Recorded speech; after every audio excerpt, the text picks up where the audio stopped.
Welcome to this session of Strategic Financial Management. In our last session, we were discussing regarding project life cycle from the point where it is identified up until its completion along with its operation. Let us now move forward and try to understand the next concept, that is generation and screening of a project idea.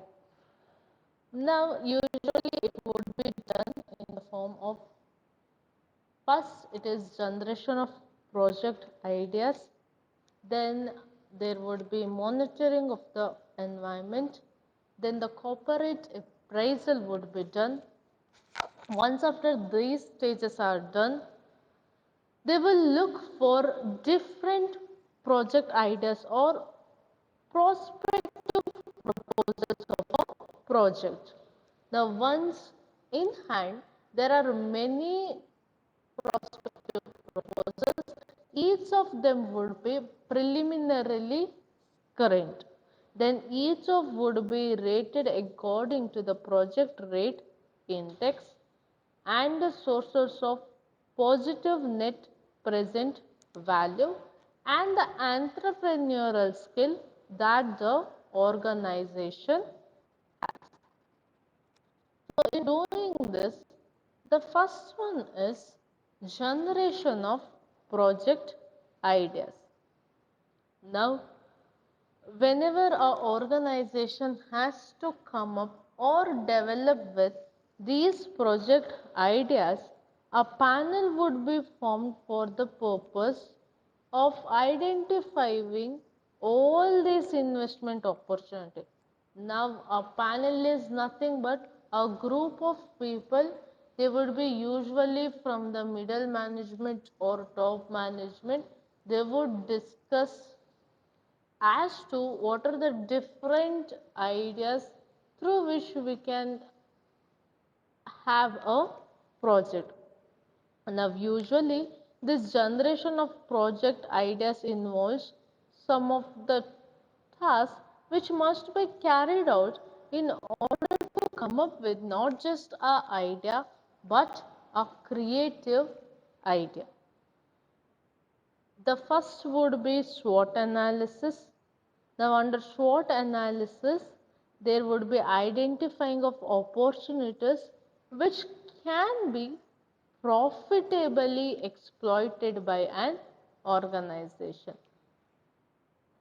As we have discussed, SWOT stands for strength of the organization, weakness, opportunity that the organization will have, and in taking advantage of these opportunities, the threats it has to face. The next thing that would be done under generation of ideas is determination of objectives. Now, setting up operational objectives like cost reduction, productivity improvement, or increase in capacity utilization, improvement in contribution margin, all this would be done when an organization tries to determine the objective. The next one is creating good environment. Now, a good organizational atmosphere always motivates employees to be more creative and also encourages techniques like might be brainstorming, group discussion and other such, wherein people's or especially the employees involvement is very much necessary. Now, all this will result in development of creative and innovative ideas. Once after, there would be some ideas that that is being in the hand. The next one is monitoring the environment. Now, any organization it might be, an organization should always systematically monitor the environment, and also it should analyze or assess its computable abilities. Now, doing this is very much necessary in order to exploit these opportunities profitably. Now, we have discussed regarding the different environment.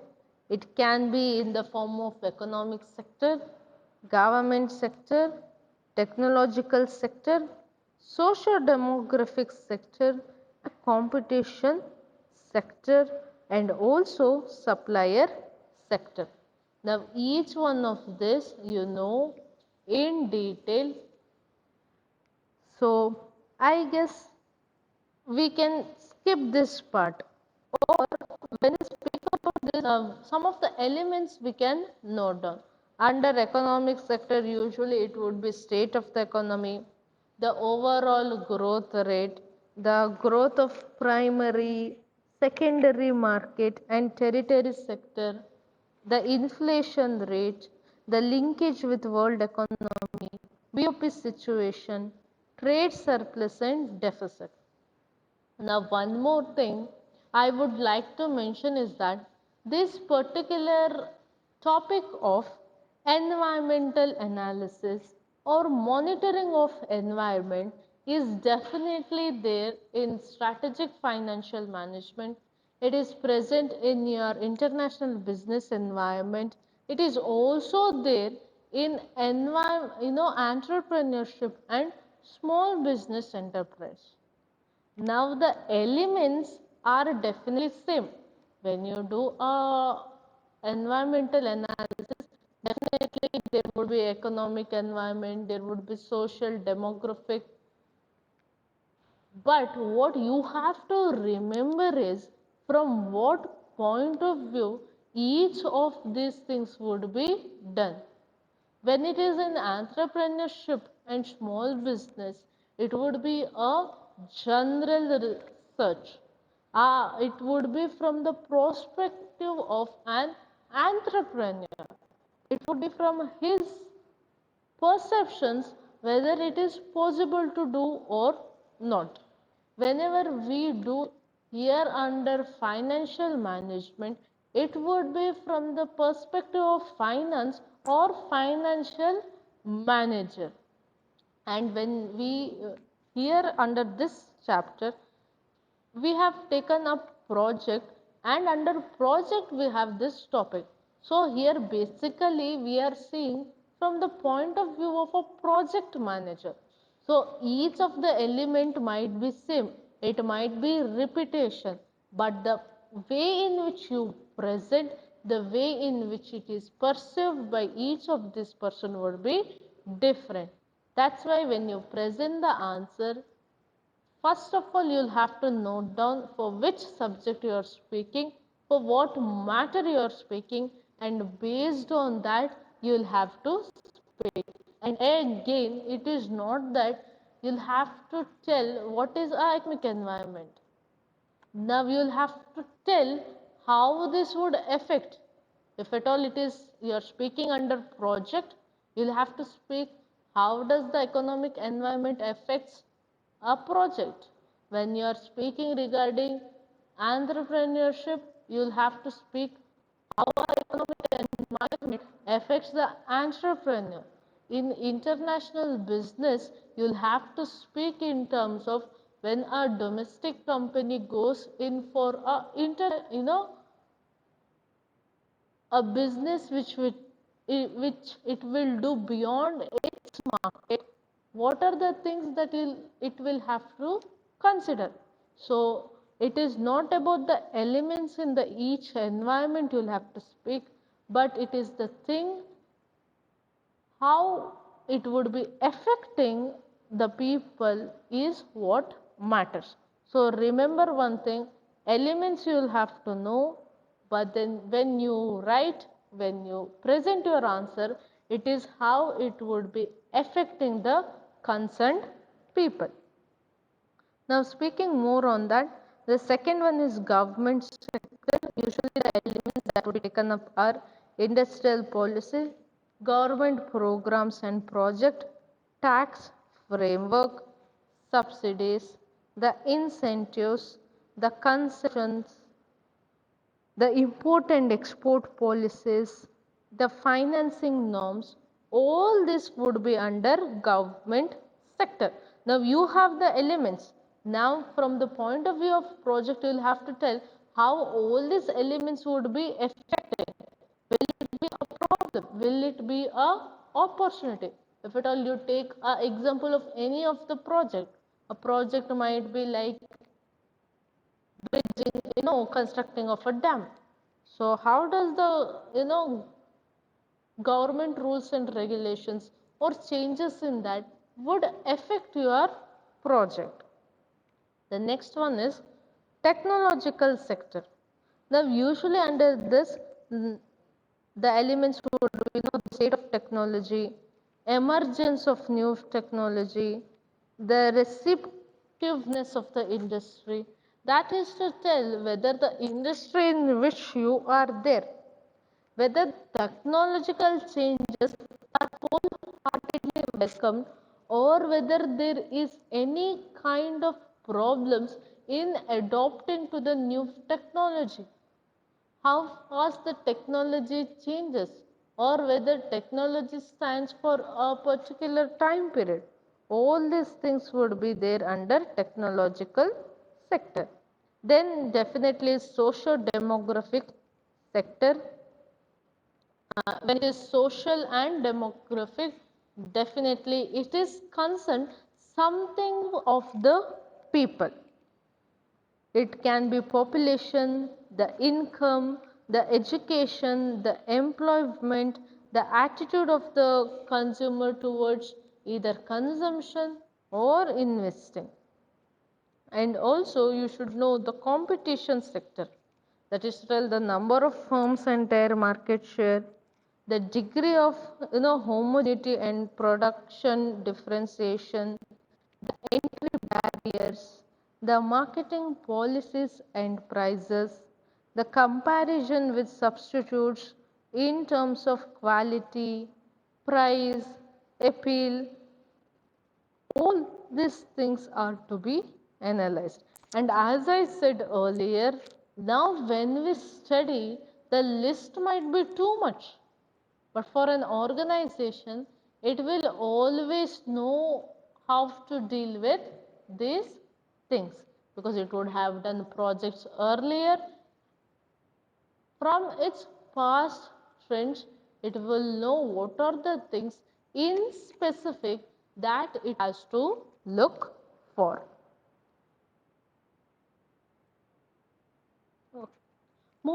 And one more thing is supplier sector.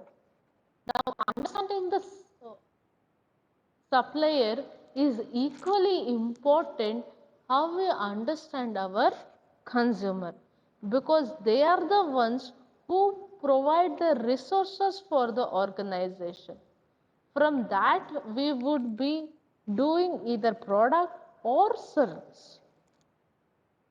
The next one is corporate appraisal. Now it involves usually identification of the corporate strength and also the weaknesses. Now there are some of the aspects that are to be considered under corporate appraisal. To name, usually it can be 5. Okay. The first one is market and the distribution.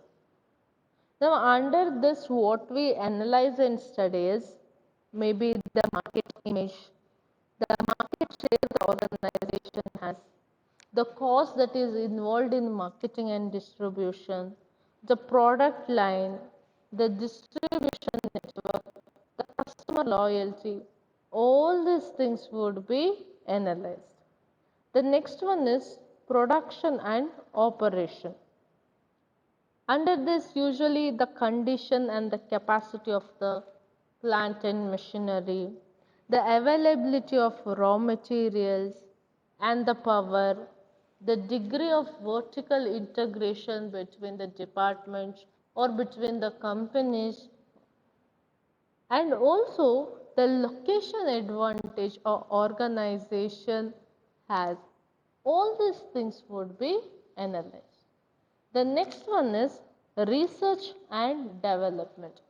Here within the research capabilities of a firm, the track record of new product development, laboratories and the testing facilities that are available, the coordination between the research and other departments of the organization, all this would be analyzed.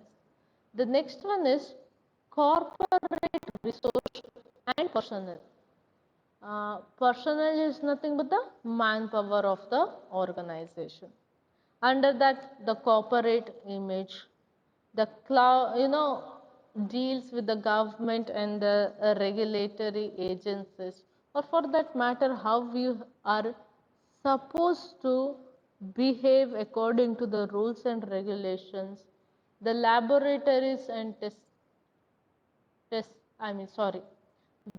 dynamism of the management, the competence and commitment of the organization employees, the state of the industrial relations, all this would be studied. And one more thing that would be done under corporate appraisal is finance and accounting. Under this, the financial leverage and the borrowing capacity, cost of capital, tax situation, relation with shareholders and creditors, cash flows and liquidity, counting and control system, all these things would be studied.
Okay. Now there is a something called as tools. Now these tools which are being used for identifying investment opportunities.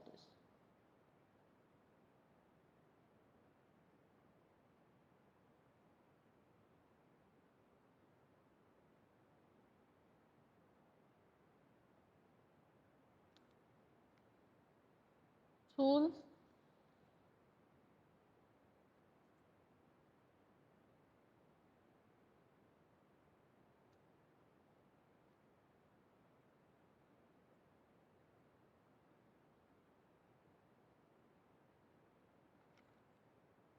Now under this, the first one usually would be Porter's 5 force model.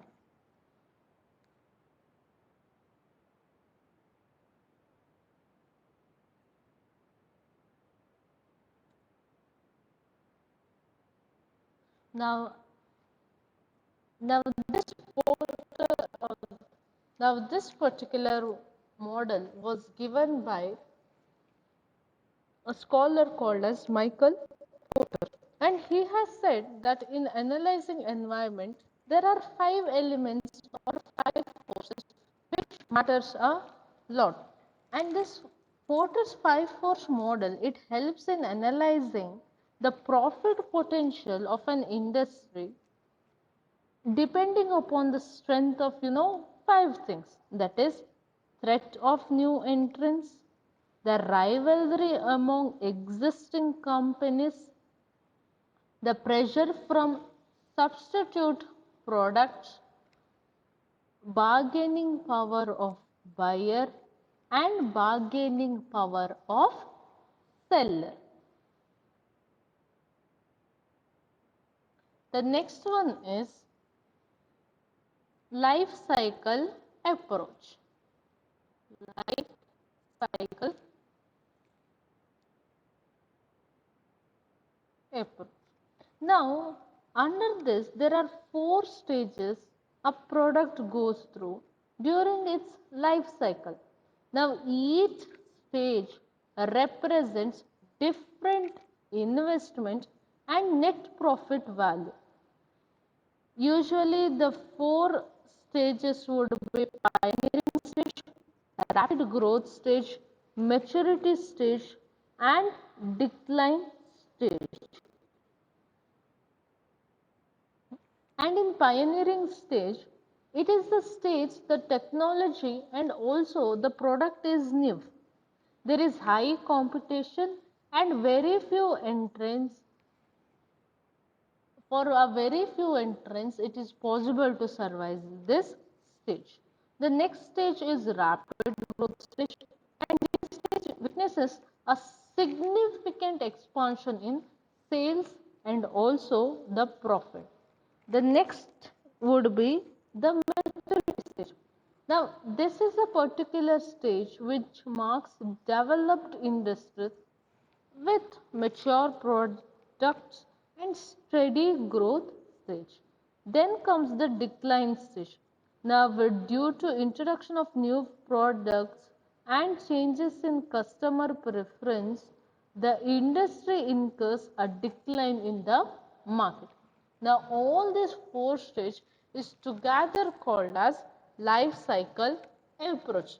Now, when you do this, for a company, it will know in which particular stage does its project or its project is standing. And based on that, it can implement things for better completion of the project.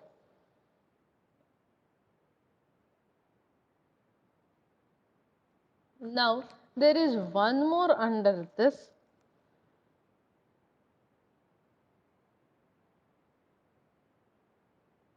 which is called as experience curve.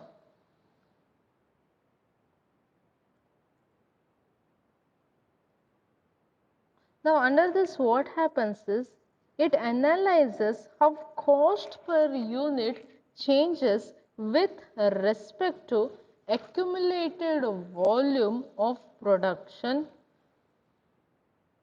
and it tells that investment must be such that it reduces cost.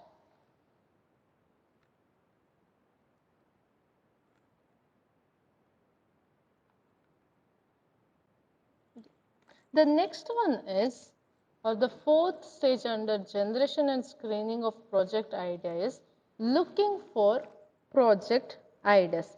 Now, various sources are available to look for good project ideas, and it includes right from trade fairs and exhibition, or for that matter, studying government plans and guidelines, suggestion of financial institution and development agencies, investigating local materials and resources, or analyzing new technological developments, stimulating creativity to produce new ideas, analyzing performance of existing industries, or also studying social and economic trends. Now, studying the consumption pattern of people abroad, reducing exports and imports. Now, these are the various sources that has been mentioned. And when you present, remember that your answer would have more weightage provided you start giving example for this. That is to tell, for example, one of the things that we discussed was studying government plans and guidelines or rules and regulations for that matter.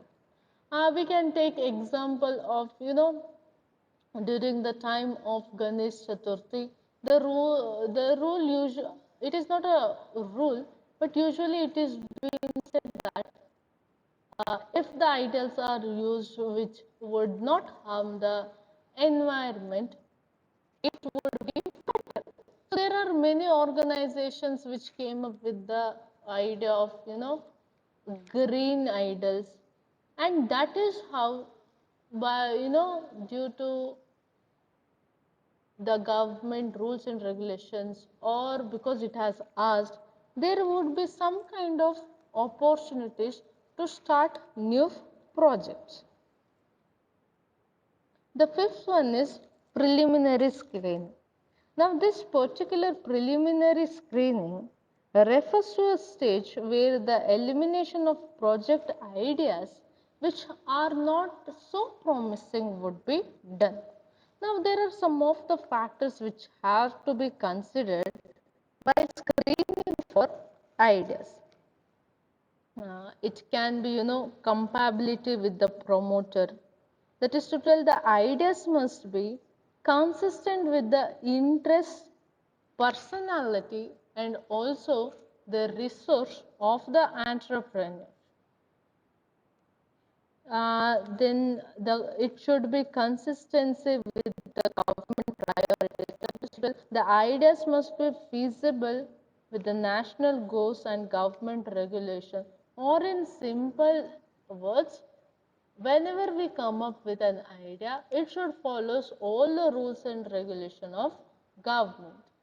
There can be no project which is beyond the priorities of the government. The availability of inputs, to tell regarding this, the availability of power. Power is nothing but electricity power, raw materials, capital requirement, the amount of technology that is available. All these things should be understood. The next one is adequacy of market. Now, market in terms of when we give out the product, that is still growth in the market, prospect of adequate sale, reasonable return on investment, and reasonableness of the cost, acceptability of the risk level. All these things should be measured. The next one is project rating index. Now, this particular project rate index is a tool for evaluating large number of project ideas. Now, it helps in streamlining the process of preliminary screening. Hence, a preliminary evaluation must be done for project rating index. Now, step to calculate project rating index is nothing but first identifying the factors which are relevant to the project rating, assessing weights to these factors according to their relative importance, and later on the project is rated on various factors using, suitable rating scale, and for each factor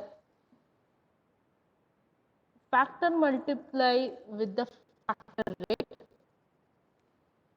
and we get what is called as factor score. Now, all the factor sources are added to get the overall project rate index.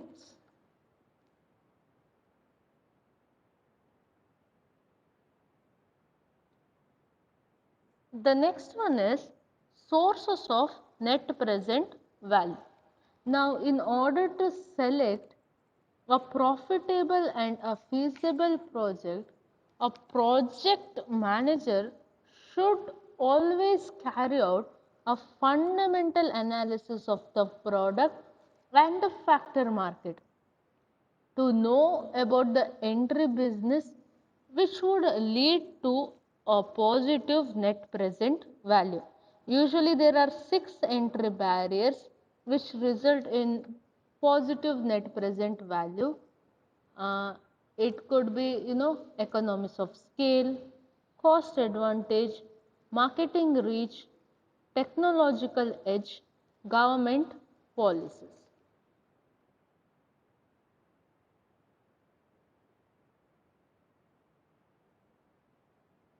The last one is entrepreneurial skill. Now, an individual must possess some of the traits and qualities in order to be a successful entrepreneur. That is to tell, he must be willing to make sacrifices. He must also be a good leader. He must be able to make quick and rational decision. He must have confidence in the project. He must be able to exploit the market opportunities, and he should also have strong ego in order to survive ups and downs of a business. Now, I would like to tell one more thing, that is, this particular generation and screening of project ideas is in general. That is to tell, the same answer can be used for your entrepreneur and small business paper. So what I suggest is, since you have in two, you do study in terms of finance.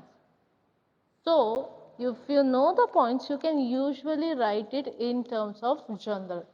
But when you study for general terms, might be it becomes a bit difficult when you go for speaking in terms of finance.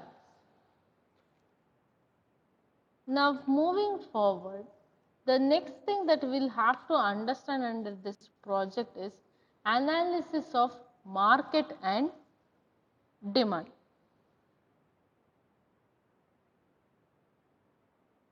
Now, this particular analysis of market and demand is usually have been given a serious importance when it comes for an organization, and hence it becomes necessary that it should be done in a order and in a way which is systematic in nature. Usually the first thing that would be done would be situational analysis and specification of objective. The next would be collection of secondary information. After that, a market survey would be conducted. Later on, the market would be characterized, or what we can call as characterization of the market. Later on, the demand forecasting would be done, and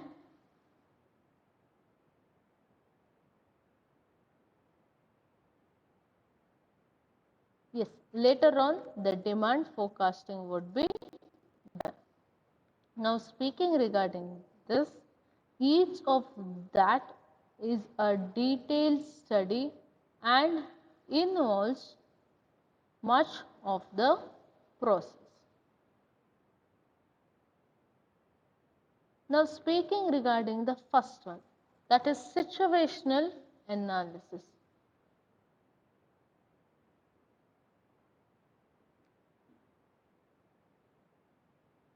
Okay. Now speaking regarding this, organization which organization will always have to know what kind of relationship its products shares in the market or with the consumers, and for doing that it can directly ask the opinion of the customers. And this can also be done in a formal way or informal way. They can ask their customer, they can ask, sometimes they can also can ask their competitors, or for that matter the information would be available from the middlemen. And there are also chances the information could be available from its own personnel, the suppliers, even for that matter from the government. And it is also suggested that time and again, when the organization can do the things, it is always suggested that the company should study its own experience and it should learn from the past in terms of its performances, in terms of the purchasing power of its customers, the strategies that would be taken from the competitors, and also how the middlemen, if at all present, how their actions and reactions would be. Now, if at all a situation analysis, it can give enough data to know the market, and also if at all the information is reliably handled over the project demand and revenues, then it is said that a formal study need not be carried out. And this is suggested especially when the cost and the time consideration is present. The next one is collection of secondary information. Now, secondary information is the information usually that has been gathered in some other context and is already available. That is to tell, now this data has already been collected by some other for a particular purpose. So one thing that we'll have to remember when we go for secondary information is that we should know the context of the data that has already been conducted. That is to tell, does it match with your situation? If that is the case, only then we can rely on this secondary information.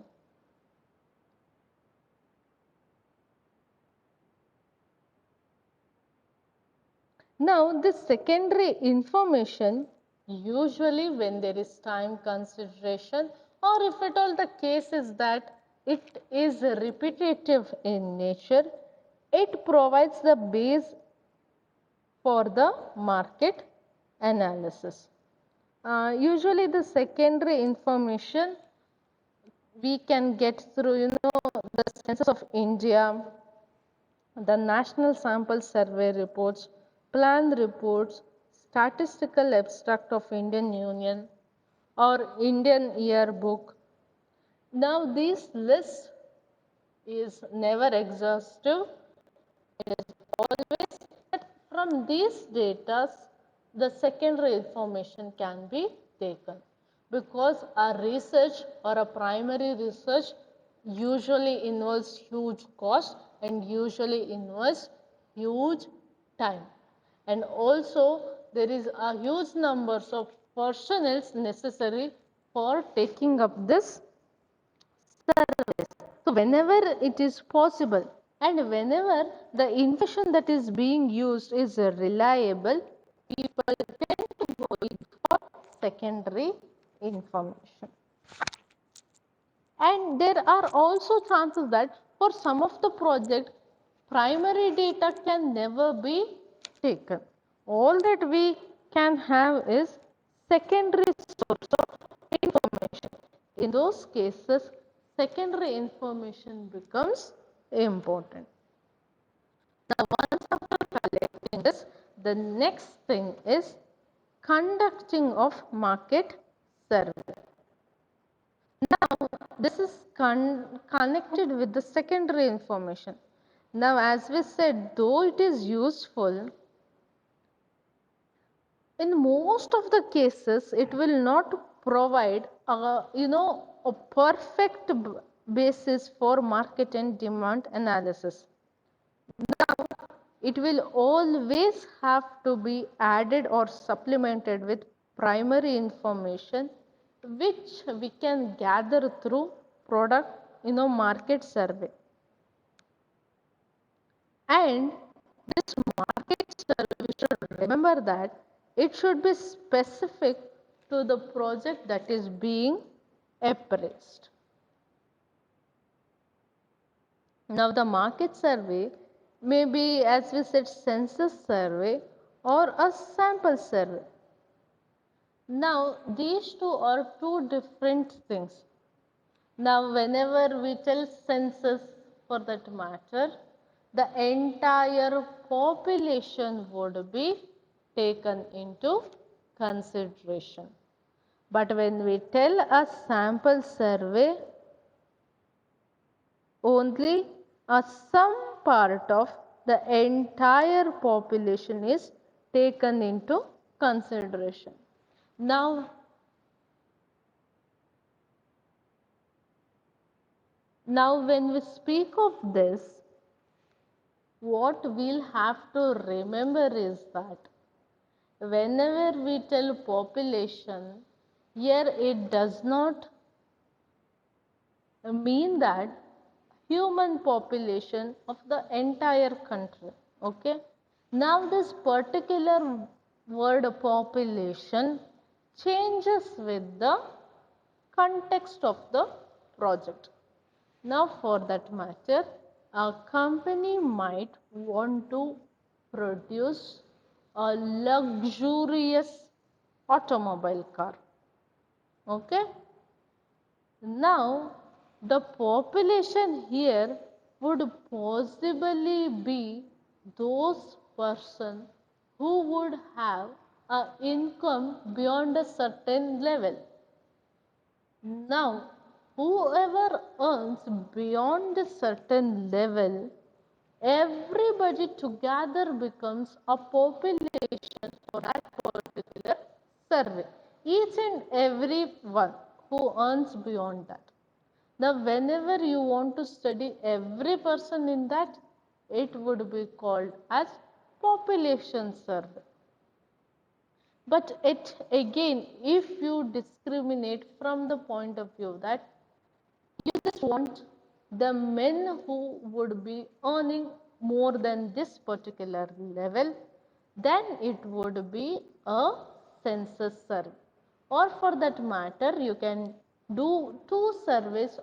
For men are different, for women different, or again you divide it on the basis of their age or basis of their occupation, then it would become a census survey.